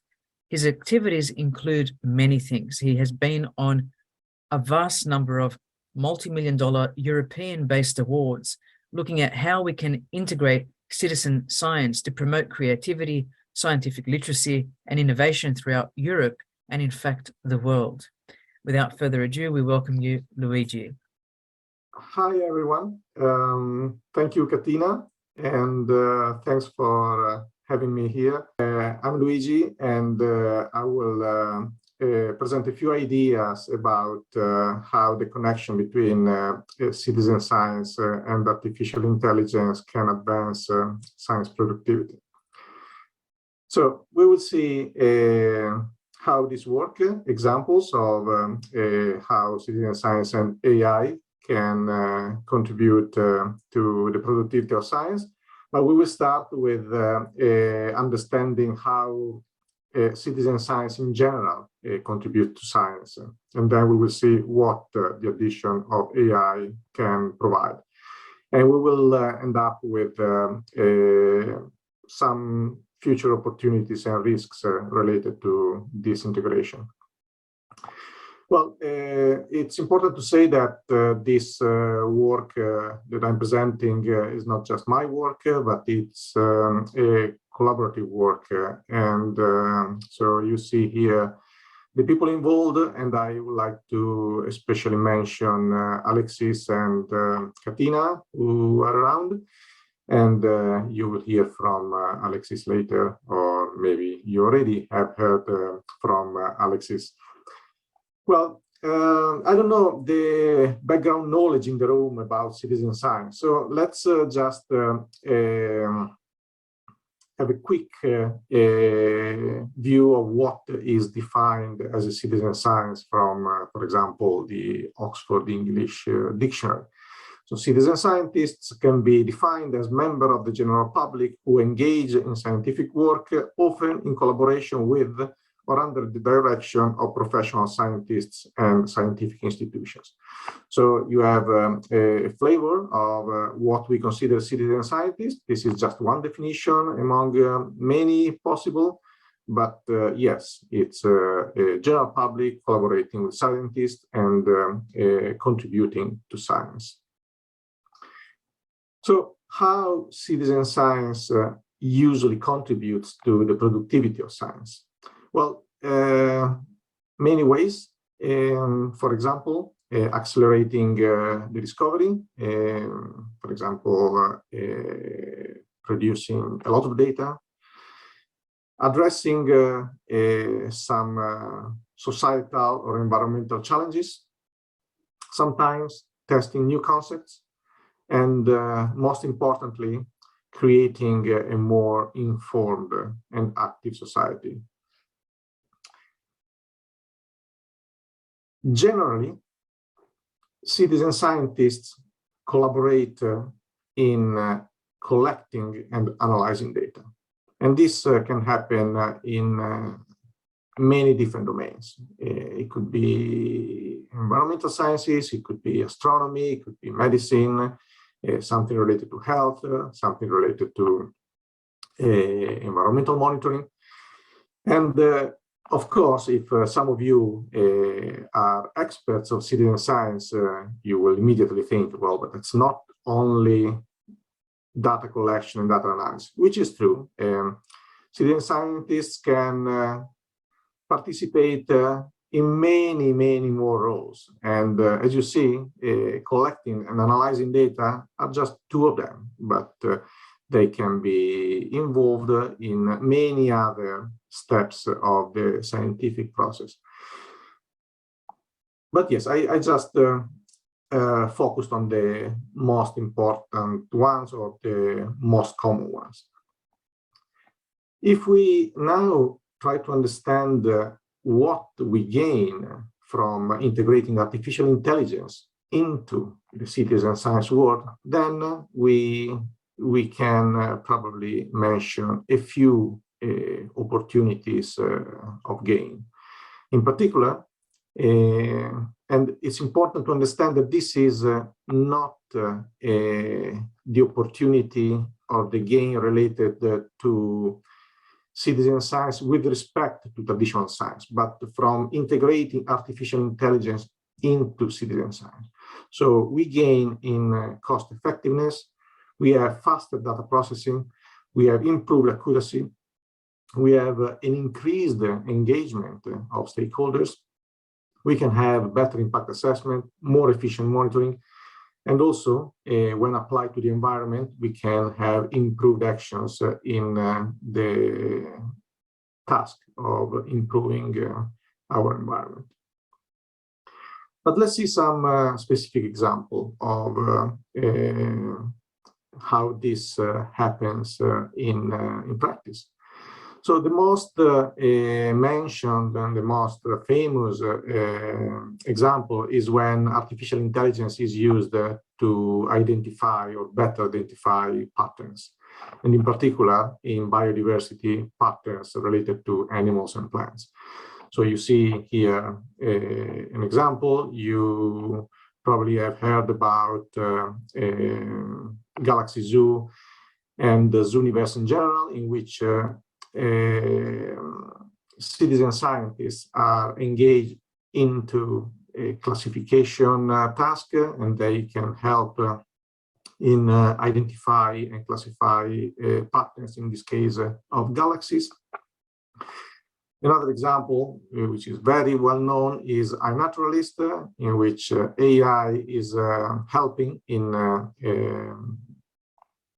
the identification of species, but I'm sure that Alexis will talk about it more in details. And yes, let me just mention PlanetNet so that you will see more about this. But in general, AI can really increase the quality and quantity of data that are collected. It can take care of the more mundane tasks, and at the end, it will increase the societal benefits that are related to all these endeavors. But let me just stop for a moment showing you an example that I recently worked in and has been launched recently. So Mix is a platform that measures the impact of citizen science. So, of course, impact assessment is a word by itself, but in particular, I would like to mention that in Mix, we work with more than 200 variables. And humans are not particularly good when they have to analyze 200 variables in real time, basically. And so we developed a machine learning algorithm. Basically, it's a neural network that is able to manage this, to calculate the impact of a citizen science project in 5 domains: economy, society, governance, science and technology, etc. So this is an example in which AI is used to process data that are too complex for humans to process. And we have seen very good results. We are still training the network, but the initial results are promising. So what will this integration lead us? because of course when you integrate humans with AI, because citizen science is a very human-centered discipline. So of course you need to manage well this relation between humans and machines. But also there are other elements that really need to be taken into account. For example, when we use algorithms, of course, we need to take care about the traceability, transparency of these algorithms. We need to make clear what is the availability and the accessibility of the training data sets that we use. We need to attribute the provenance of this data. Also, and we have seen this in our mixed project very well, we need to be able to quantify the quality of the data, the uncertainty. So just because something is coming out of an AI algorithm doesn't mean that it's perfect, it's high quality, it can be very bad quality. So the important thing is not being able to do more things, but is also to being able to do these things with very high quality, maintaining the high quality that is usually typical of citizen science. And finally, a lot of attention needs to be given to the data formats that are used. We need the distribution infrastructure when we talk, especially when we talk about big amounts of data. And we should always be close to the FAIR principles of being findable, accessible, interoperable, and reusable. So, concluding, I would say that when we put together citizen science and AI, we have advantages, but we also have potential risks. In particular, well, AI is not just a technology that is used in a vacuum. It became relevant to citizen science also when we had wireless broadband, mobile hardware. These are the technological elements that permitted to use really AI, especially in real-time identification of biodiversity. And when we add all this automation, all this autonomous system, of course, the risk is that we don't require the human in the loop anymore. So, and this is not good because citizen science is particularly interesting because there is a human in the loop for several reasons that we have seen before. So it is true that with AI, we can hand over the heavy duty, too complex and time-consuming work to AI, but we need to consider also the human side of all this. So to really conclude, I think that we need to make an effort, especially the ones of us that are engaged in the citizen science leadership work. We need to make sure that when we augment citizen science with AI, we still take care of community engagement, learning potential, scientific outcomes, and having always informed actions. And we need to ensure that we don't forget about engagement, about scientific literacy, and about empowerment. So whatever tools we use, it's important that humans are really part of the management of whatever societal challenge is at hand. It could be environmental challenge, could be health challenge. It's important that we always empower humans with whatever technology to be at the well, in the loop of the management of these challenges. And that's all for me. So thank you, and back to you, Katina. To our fourth and final speaker, Alexis Joly, also part of our work on the OECD AI and Productivity Citizen Science track with Luigi Ceccaroni. I introduce Alexis Joly as a research director at INRIA, specializing in machine learning and computer vision applied to biodiversity. He is a scientific leader of PlantNet platform, which develops innovative digital tools at the crossroads of AI, participatory science, and ecology. He's also the founder of the LifeClef virtual laboratory, dedicated to the computer-assisted identification of living organisms and involving dozens of researchers and organizations worldwide.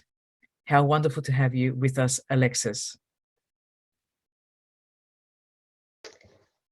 So, hi everyone, I'm Alexis. So thanks a lot for the invitation to this PIT Colloquium. So I'm going to talk about PlantNet a little bit, of course, but in a slightly different way than I do it usually, since I'm going to talk about environmental ethics and fairness issues sorry, in the design of such AI platform aimed at monitoring biodiversity based on AI. So as most of you know, AI fairness is a major societal concern, and all the AI algorithms we use in our everyday life are biased in many dimensions. So you probably heard about those examples of Google Translate being biased towards the gender, or the Twitter image cropping technology being biased towards white people. And this is even more problematic if you think about softwares like the ones who help pick who gets in schools. And if such AI algorithms are biased, this can be even more problematic. So, and the question I would like to raise in this presentation is whether such AI biases can cause ethical issues in the context of biodiversity monitoring. So at a first glance, we could think that it's not that important if an AI is giving more importance to a species A than to a species B, but we will try to analyze this problem in more details and to see what can happen from such biases. So first of all, let me say a few words about PlantNet. So PlantNet, the most visible part of the platform is the mobile application, so that allows you to identify plants with your smartphone. So now it's used by about 25 million users in almost all countries in the world. And there is up to 2 million plants identified each day with the application. So either for personal usage, such as houseplants, gardening, walking, trekking, but it's also used by a lot of professional users in several domains, such as agroecology, natural area management, education, tourism, or sales. But behind this mobile application, so PlantNet is also a citizen science platform, and all the data that is collected is sent to several platforms, such as the GBIF, used by researchers to monitor biodiversity. And the platform itself relies on a collaborative learning principle, since the AI itself is trained on the data collected by the citizen scientists and also revised and enriched by the citizen scientists. And so there is a kind of loop where people can interact with the AI by revising the data and correcting the potential bias. But since the training data of the AI is collected in an opportunistic way by the citizen scientists, of course, it's biased in many ways. So the first bias you can think of is the geographic bias, of course. So the application is used in some countries much more than in some other countries, and so is the data collected. So in particular, as you see on this map, there is much more users and data in Europe and France in particular, because the project started there. But also more generally, there are more data and more users in the richest countries compared to the poorest country that are also often the one with the most biodiversity. Another bias is more taxonomic, and it's related to the usefulness of the plants for humans. And if you look at the top 5 most observed plant species in PlantNet, you can see that 3 of them are eatable plants, such as cherries or peppers, or also ornamental plants, such as rosa.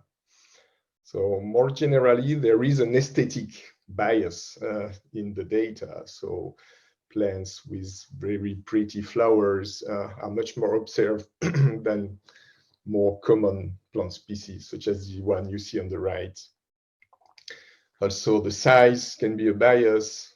If you look at this very tiny flower on the right of the screen, such species are very hard to detect, to photograph, and so they are attracting less users and so less observations.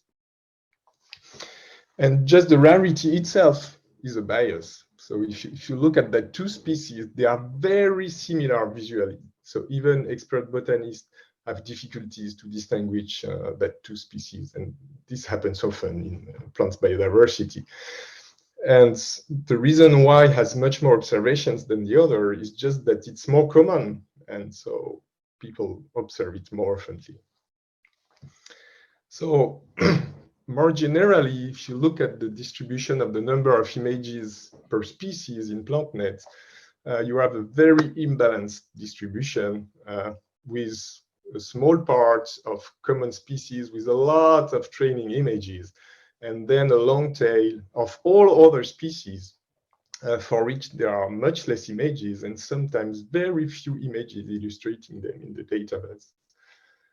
And at the results, if you look at the accuracy of the AI on such data, of course, it's also very biased towards the common species. And the gap of performance can be very important if you do nothing special for that between the common species and all the other species. So why is it a problem? So it's a problem because such AI algorithms are increasingly used for biodiversity monitoring and for conservation decisions based on this biodiversity monitoring. PlantNet data, for instance, is used in several national and regional inventories. The API is also used by third-party applications to monitor the impact of farmers on biodiversity. This can have impact on their revenues in the end. The app is also used for the detection of invasive species. And so if you have an unfair AI, it can miss rare or protected species, for instance. And so this could result in buildings in some places where those species are, but not detected by the AI. Or an unfair AI could confuse a rare species with an invasive one. And so this could lead to remove this plant, whereas it should be protected instead. So what do we do in PlantNet to try compensating that bias? So there are first some simple methods you can apply, like undersample common species and use more data augmentation for the rare species. And we also use what is called set-valued classification. So meaning that in the application, we return all possible species and not only the most probable one, not the most likely one, not only the most likely one. And we also use some more advanced optimization techniques. I won't enter into detail into that, of course, but it's like new loss functions for neural networks that allow to increase the performance of all the species of the long tail without degrading the performance on the common species. So, which is great. It provides some improvements. And if I come back to my example of the 2 very similar species, before the integration of such techniques, typically PlantNet would return only the same common species, whatever the input image, if it was species A or B. So now with the integration of these new methods, the application can recognize the 2 species, but it also comes with a notion of uncertainty, meaning that if you also take a photo of species A, the AI will say you that it could be species B with some probability, okay, in the application. So, which makes sense indeed, because even an expert botanist would say the same thing. But this comes with a bouncing effect for the users, because with the previous version of the application, user is just happy. They have a single result. They don't know that the AI is maybe making an error in some cases. And so they think it's really magic. But now, since there are two species returned with some uncertainty, they think the AI is more confused than before. And so that somehow it's working worse than before. And this illustrates that we somehow have an environmental ethics dilemma. You can either build a user-oriented app that would return only the most requested species by users, so most of the users would be very happy with that and have the impression that the application works better. Or you can make the choice to have a more biodiversity-friendly app, but at the price of more uncertainty in the results by returning all the possible species that can be. So this also tells us that it's important to have some pedagogy and education for the end users of the application, and in particular to make them know what is really biodiversity compared to the vast majority of plants they see every day in their life, and that sometimes can be invasive species where they are sold in some places. And also to have some pedagogy and interaction with the AI, and in particular AI transparency is really something we implement in PlantNet, meaning that all the pictures that the AI sees during its training are exactly the same that what the user are seeing in the photo galleries of PlantNet, and that they can revise. So meaning that people, citizen scientists, can really interact with the AI by correcting all that content and by taking more photos when they are missing. And so we believe that this transparency is really one of the good ways in the long term to compensate all the biases and the ethical issues. And this is my conclusion. Thank you very much for your attention. Thanks for the invitation again. And if you have questions about this talk, or about PlantNet in general, don't hesitate to contact me at this email address. Thank you. Bye. Thank you so much, Luigi and Alexis, for that intriguing foray into AI and citizen science. We heard about data analysis and data collection techniques and the advantage of using AI to evaluate projects with many variables, something that humans can't do. We also got a deep dive into the wonderful application for plants and how AI is being utilized. We understood in PlantNet some of the issues to do with bias in the actual data that's presented to end users, but also the role of citizen science and scientists when it's got to do with identifying and reporting and curating the identification of plants and plant types. I wanted to introduce our audience to how you got involved in citizen science. So Luigi, I might start with you. Was citizen science an afterthought? Was it an application area for you? Or that's where you began? Can you let us know? Yeah, well, thank you again, Katina. It was not an afterthought, but it was not where I started, because I mean, I'm old enough to have been around before the big success of citizen science that, at least in Europe, happened mostly in the last 10 years.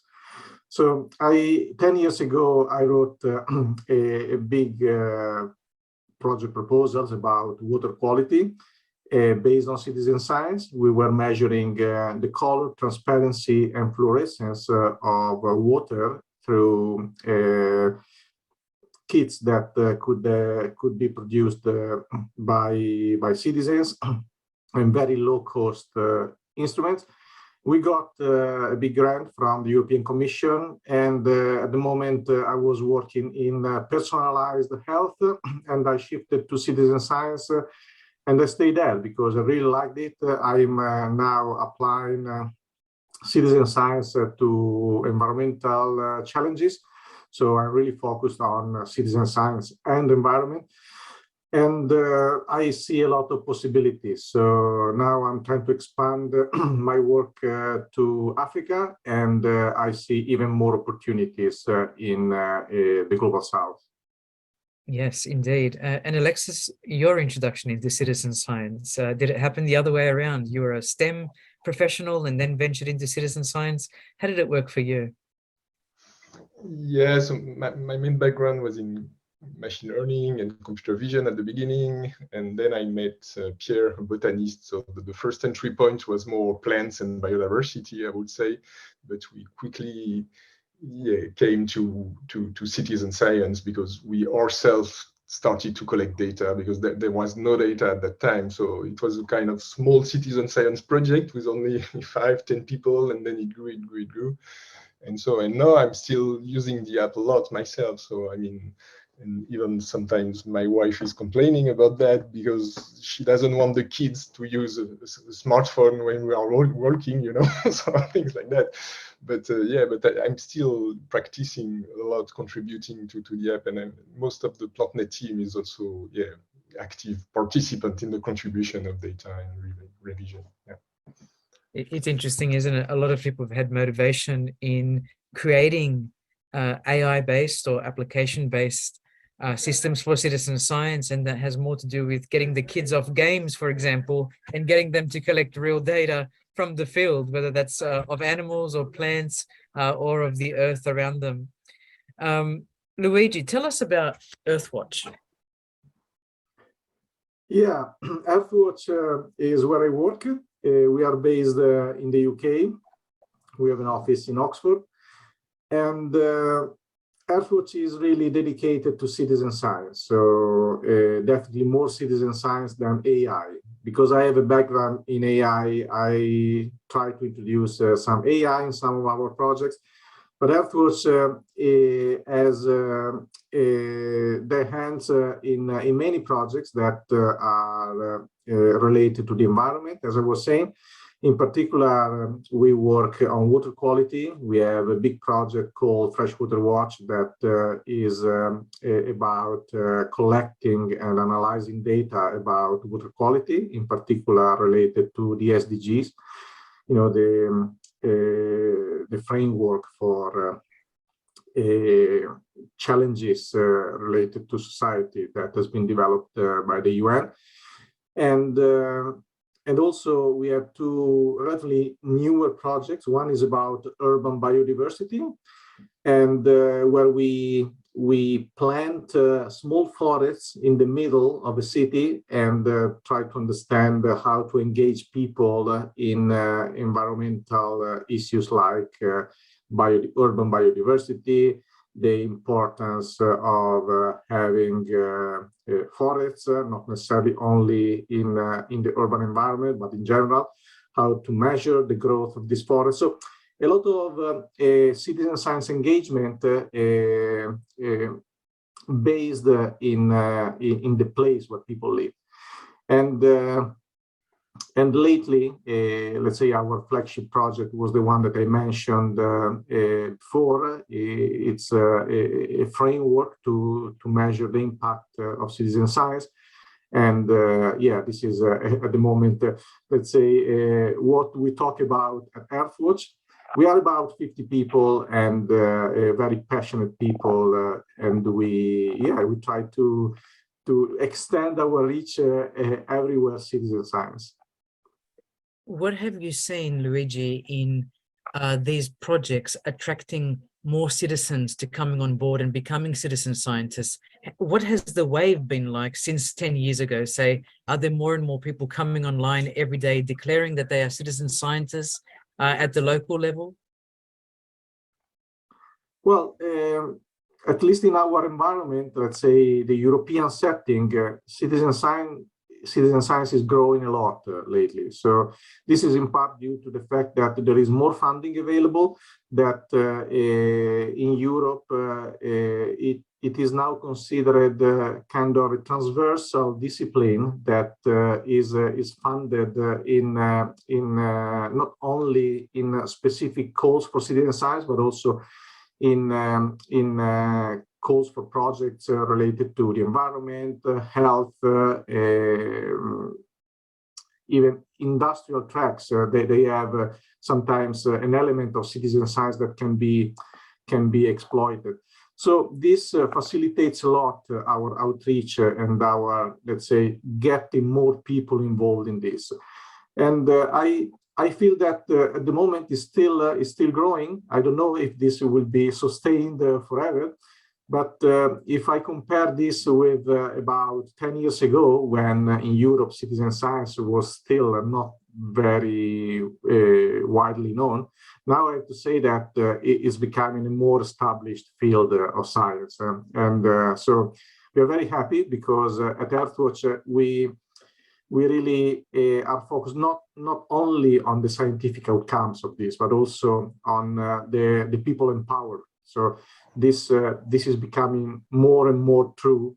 So I think we are shifting from a focus that was on on the contribution to science and purely sometimes data collection, cost efficiency, to a point in which it's very important that, as I was saying before, that people are empowered to take control of the management of societal challenges. In my case, especially environmental challenges. That's really inspiring to hear. A lot of this public interest technology colloquium is about co-design, collaborative design, is about transdisciplinarity, is about bringing people and empowering them, not just the end user stakeholders, in this case it's citizens, but all stakeholders, that they are contributing to a greater whole together, and the fact that they can access the data sets that they can trust, and that there are people continually working on them, but to empower them to better manage catchments or forests or garbage disposal, whatever it is, as you say, energy systems, whatever it is. Increasingly we're seeing a lot of younger people coming into curricula that want to engage with science and technology policy or the environmental studies, or sustainability is a big thing at Arizona State University, to the point that we now have a Masters of Science dedicated to this. And when I let my students, for example, choose topics, a lot of them do navigate to citizen science topics, others to civic technology, others to sort of how can you introduce public interest tech in corporations. But so often, whether it's got to do with flora and fauna, and Alexis, I know you talk about uniqueness a lot, and rare species, as we heard in your beautiful talk. Tell us, in your case, dovetailing off Luigi's remarks just a moment ago, what are you seeing is it in RIA where you are working at the moment? What's the company or organization that you're working for? Is it PlantNet? How do you describe it, Alexis? And so you mean the place of PlantNet in our organizations? Yeah, so I mean, yeah, there is 4 research organisms behind. So one in computer science, mine, and 3 others more in life sciences, let's say. And yeah, but PlantNet was kind of strange object at the beginning, because we were trying to keep PlantNet working, and none of the institutes were thinking it's their own platform, because it was across different people of all those platforms, and it took a while to make it really an interdisciplinary platform, well known like it is now. But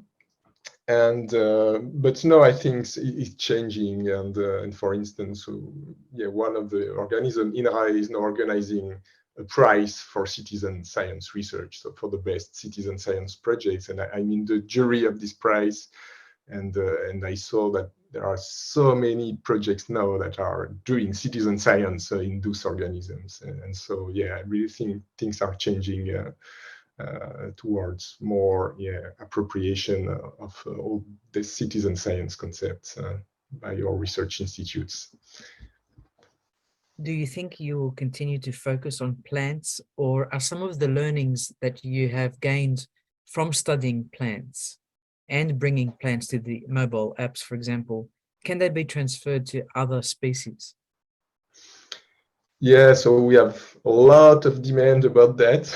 And so, yeah, we so far, our decision was more to focus on plants because you can be more specific to that and bring more added value to the knowledge of that plants. And also it's one of the kingdom that is less studied and less attractive for people. I mean, every kid's like animals, and it's much more difficult to make people love plants. And so that's also why we really want to be concentrated on that. But we also work for other organisms. So we provide technology to help other citizen science projects working on animals, working on insects, working on a lot of different kingdoms. So we provide open source softwares, we host some services they can use, but the mobile app itself, it will probably remain on plants. Yeah, so that's the idea. Do you see expansion ever looking at crops and harvesting and agricultural practices to do with climate and weather changes and weather patterns? Is that something, for example, a crop that's not doing too well, some mechanism by which to respond? Will the AI ever get to that point where it may be introduced to help us assess crops and their health? Yeah, we are working a lot on research projects about that. So for instance, for reading robots, so it's, like you need image recognition to identify the species and to have the good process, because some species are auxiliary for the crops, whereas some other are just invasive ones. And so you have to decide carefully based on the species. Or we also work on plant disease recognition, which is also an important topic for agriculture. If you want to reduce the volume of pesticides and things like that, you need to identify accurately the disease of the plants. And so we will integrate that in PlantNet in the near future for the disease, for instance. And there is also a citizen science dimension of that, being that you should involve the farmers in the process. And this will be probably the most difficult thing, because they at the beginning, they would think it's not good for them that an AI is looking at what they do in their field. And so you have to convince them that they can win also something by using this technology and by enriching it. And so the social dimension of that is a very great challenge for the future, I think. Yes, it is, Alexis. And more broadly, trust in AI and trust in those who offer the services in this context. I've sure had a wonderful time in our paper developments over the years. Luigi, you've been a champion, Alexis yourself as well, in this space. Having known you particularly, Luigi, for the last 5 years, has been a joy to gain more insight into the practices of AI and citizen science, and even more broadly, citizen science per se. Thank you so much for coming on and sharing your ideas, your thoughts, your vision for AI and citizen science. Well, with that, I would love to say a very big thank you to all our 4 speakers on post-recording. We've been so honored to have in person Darlene Cavalier and Andrew Robinson, Darlene from ASU and SciStarter, and Andrew Robinson from the wonderful Questa game, where I first met him, and now earthguardians.life. Do tune in to those websites.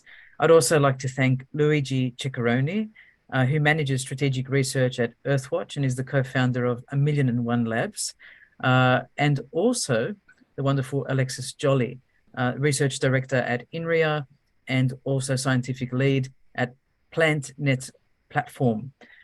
With that, the recordings will be available on the SFIS, the School for the Future of Innovation in Society's website, YouTube website, and also on IEEE.tv. We hope you share and reshare these outcomes and get the word out there. But thank you and may we see you again next week. Thanks, Katina. It's great. Thank you. Thanks, Darlene. Thank you.